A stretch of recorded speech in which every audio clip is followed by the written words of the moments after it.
Hello, YouTubers. This is Mr. Zen over here with the chapter 823 for One Piece, the review now.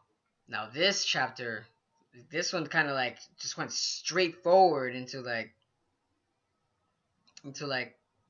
them now heading towards to go save Sanji. But I feel like it kind of like skipped Luffy's jump onto the freaking Thousand Sunny.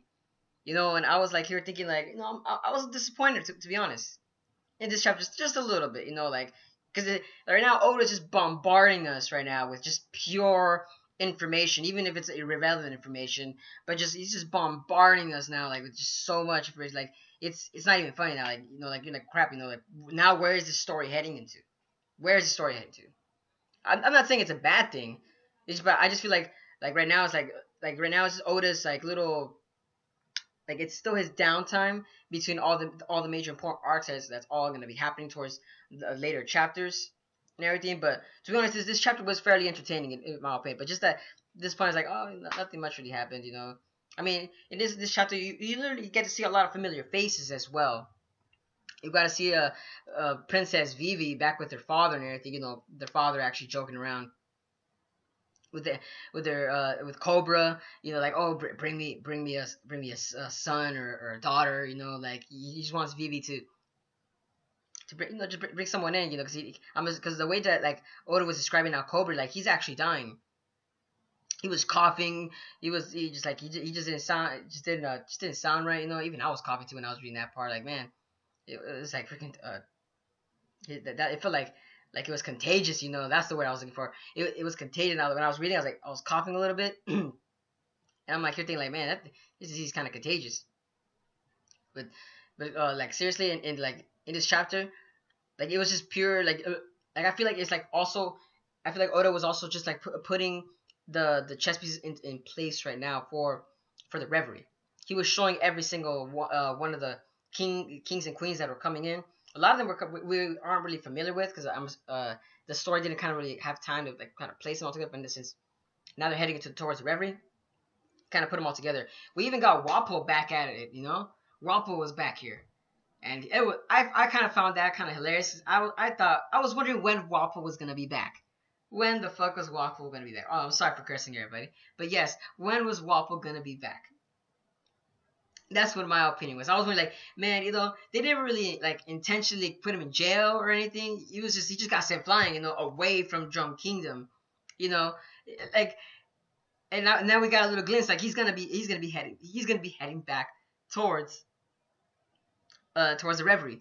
And I like how it's just like he still has like his little spout with Dalton. He's just like, oh, well, I'm gonna finally get Dalton back for sure. So for sure like Wappo's gonna be now one of the main enemies back at it again. So maybe he might have some new techniques up on his sleeve or anything, or maybe I will know he's still back to like he'll be back at it with his little tiny schemes that he's always been trying to do, trying to cause an uproar with the kingdoms. You know, Come on, freaking Wappo though. You gotta love his character though. He had if I remember correctly, he had the munch munch fruit and everything. So he was able to eat anything he wants, and he was able to like mold it together in his stomach, and like he could regurgitate it out, and it'll be like something new. I mean, that's still pretty cool in my opinion. That's pretty cool. Like he could actually make weapons for himself and everything. But he's a recurring character that he was pretty enjoyable for like Chopper's arc back in the day. I'm kind of excited they actually showed him back. So he might be a possible enemy back towards the Reverie. I don't know if like you YouTubers are gonna find it like happy about it or anything, but I certainly am. Like it's always great to see an old enemy resurface back again because you want to see how he progresses in the story. Because Oda, because Oda, Oda always actually every character is important in Oda's world. So that's how you know that every character has a significant part in the main storyline. Because Oda just doesn't randomly place characters.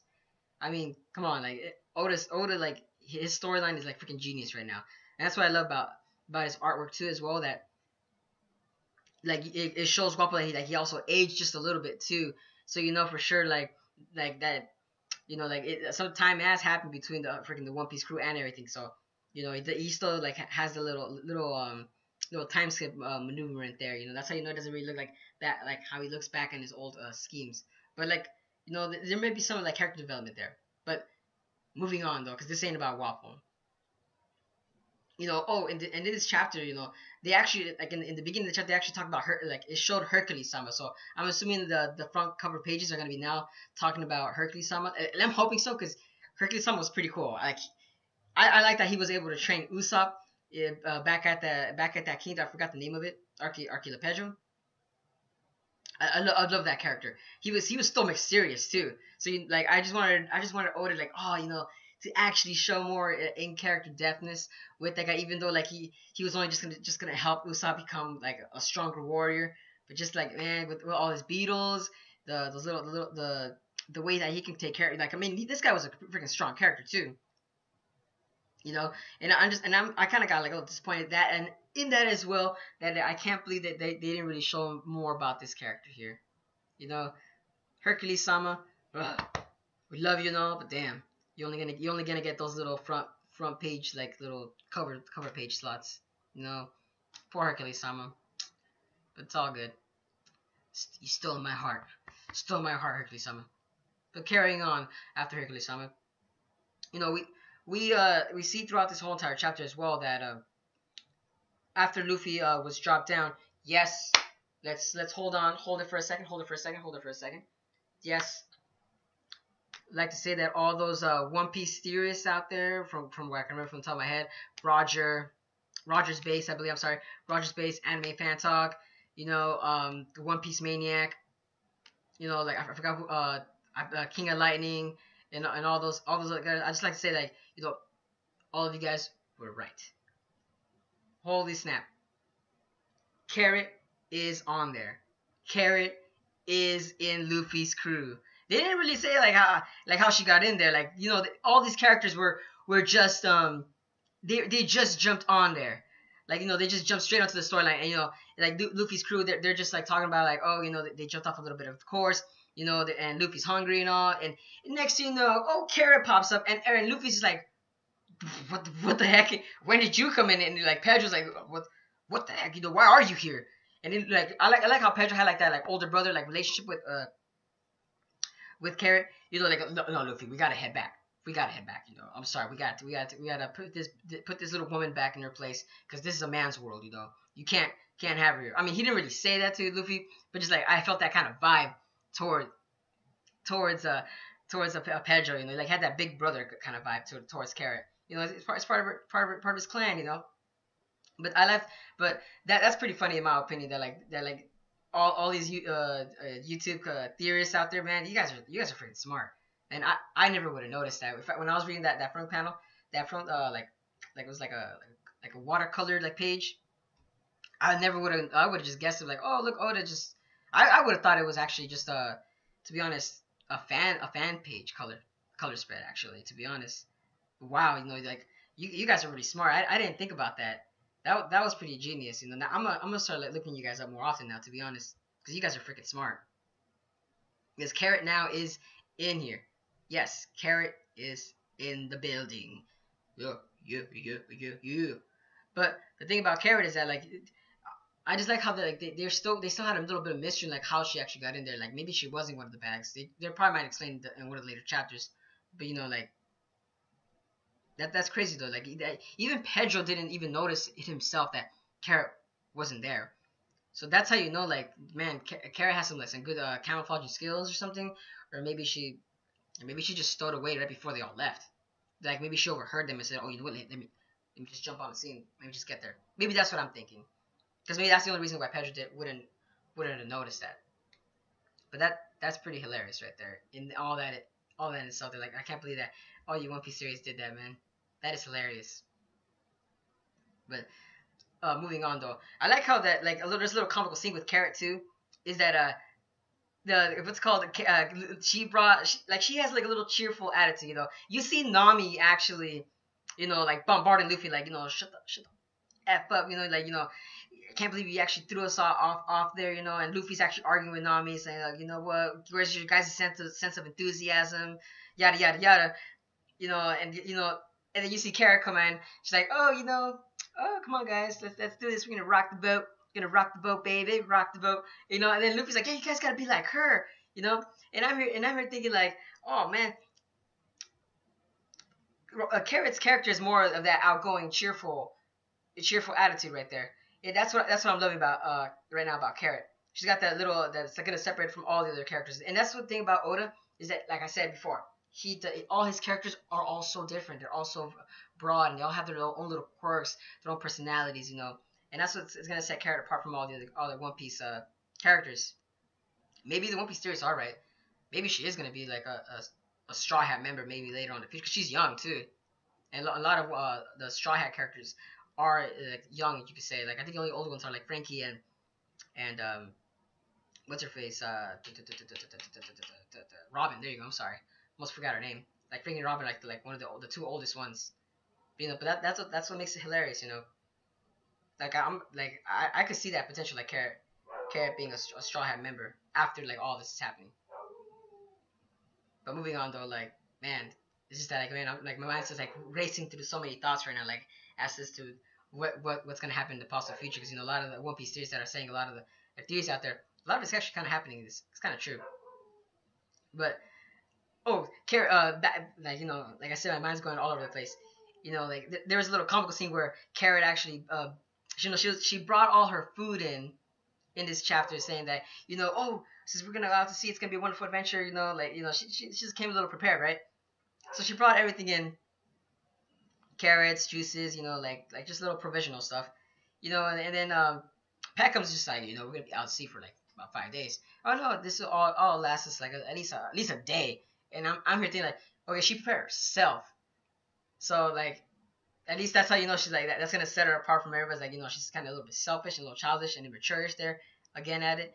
You know, that's what made me kind of laugh though. But what made me laugh was the fact that when Chopper mentioned like, oh, she's actually taking down Luffy, and like you know he's surprised, you know, because you know how Chopper sees Luffy as like a really strong character, like oh man, Luffy, no, I can't believe you're actually being taken down by someone. And then I laughed at the part that like the Minx seriously kryptonite was a pat on the head, because Nami's like pat her on the head, pat her on the head, and then like Luffy the minute just pats her on the head, and she's already like felt like oh just relaxed and already in a character like in like a woozy state. And I'm here laughing at myself like, jeez H Christ, Oda, man, you're freaking hilarious. This Ming tribe is like super powerful, and yet all it takes is just a pat on the head, just a small little pat on the head, and that's about it. End of story, and these guys are done. These hardcore warriors, hardcore animal warriors, all it takes for them is just a pat on the head, stroke them right, and these guys will come crashing down. Armies of minks, be careful, for your secret weapon against you is a pat on the head, a small little stroke of your hair. No, now I still find that hilarious what Oda did in that chapter. But and all comical aside, you know there were still a lot of scenes in there that were actually pretty. They were pretty actually like you know that raised a lot of questions too, and it was the last scene in that chapter too. Like it was when they were all talking about like oh we're gonna be heading somewhere. They're gonna be heading to Whole Cake Island, and then Pedro, you know, like again with his quickness, his Jaguar like style, you know. I'm starting to love this Pedro character, you know. I want to see him in actual battle now, to be honest. They really show him that much in battle, but like this guy was actually moving faster than Brook too. And Brook was like, oh, when did you get up there? You know, like he just saw like freaking Pedro jump all the way to the top of the mast, and he grabs one of the seagull's paper, and what really was like the most important thing out of this all these chapters, like I said, like how Oda's giving us just a bombardment of information of what's going on in the world, like everything's just all moving. You know, I'm telling you, is that you know, what's called I'm so sorry, freaking Dragon's home base was figured out. Yes. Like I actually was shocked when I read that scene. Dragon's home base was figured out, and it was by Blackbeard. Because if I remember correctly, if all YouTube readers actually remembered as well, is that you know Jesus Burgess, I think this was his name. Yeah, Jesus. He was actually following Sabo back at the home base. And, you know, and you literally see what's his name? Jesus right there, like just waiting and telling, but I think he was calling Black or more of his men to come back. And I'm saying, we finally found dragons, dragon's waste. You know, and in this chapter, it just literally shows, literally, Pedro grabbed the newspaper, and you know, and like it says that like the whole base was actually like burnt down or something. So there's a lot of theories out there now that are speculating that maybe Blackbeard came in and like destroyed that home base, you know, or maybe Dragon, since like he figured out his base was like figured out, maybe they fled and destroyed the base, you know, and leaving Jesus there. There's like a lot of room for speculation right now, but that was the majority of that was like the main climax that I felt that was of the One Piece chapter, was about Dragon and his home base being figured out by Blackbeard's crew. And that's crazy though, and it's not just that Luffy knew; it's the whole world knew. Like the whole world in One Piece, they all knew that Dragon's home base was actually figured out. You know, but there's just a lot of room for speculation, in my opinion. I'm sorry for repeating myself. It's just that there's not that much information that's really being given to us right now. But just enough, just about that like it's just home base is figured out, and it's just burned to ashes. And that's kind of sad too, because you know you're kind of hoping that there might have been like a little more fight scenes. But it kind of reminds me of Ace's story arc, like how when Ace was going to find Blackbeard, and Blackbeard the next time they mentioned Blackbeard and Ace, Ace was captured. It kind of reminded me of that scene. In all honesty, I feel like there was like a little repetition and stuff right there. But that's still pretty cool though, in my opinion. You know, but instead of Ace or Whitebeard to go, or like certain crew going after Blackbeard, no, Blackbeard himself sent one of his crewmates towards Dragon and the Revolutionaries. So you know for sure that something big is gonna happen with the Dragon and the Revolutionaries against Blackbeard. So Blackbeard and them might clash on in the probably the following chapters or in this whole saga. Which I think this whole chapter, like I said, this chapter wasn't really disappointing. It's just it was a calm down, like it was like a small wave, you know, you could say like that. It wasn't too bad, but not necessarily it wasn't necessarily that bad. Just that, like, you know, it's just there's just a lot of information that's being brought to us, but with vague facts, just a lot of vague facts, you know, like, oh snap, you know, what's going on here. So like I like how it was just giving us like bit by bit by bit. So all we have to do now is just be a little patient. Just gotta be a little patient now. But yeah, folks, let me know what you guys think about this chapter, you know, because I personally, like, you know, just got a little disappointed, you know, but it's still okay, you know, it's older, you know. I just gotta wait a little more longer to see how the story's gonna be progressing now. But let me know, guys. Let me know what you guys think about this chapter. What do you guys think about how Carrot just came out to the scene? Did you guys like that the little comical scene with Carrot and Luffy and everything? Did you guys like about about Pedro? You know, like how big and important the character he's gonna become now that he's following Luffy and the crew. So how do you guys think about Hercules Sama in the beginning? You know, like how do you guys think that, like, if the Oda's gonna be drawing like one shot panels in the beginning? Is it just gonna be most about him, or is it gonna be like more of the rest of the One Piece crews, like little arcs that they did on the side? You know, let me know it down in the comment section below. But if you guys enjoyed my content, don't forget to subscribe. And this is Mr. Zen signing out.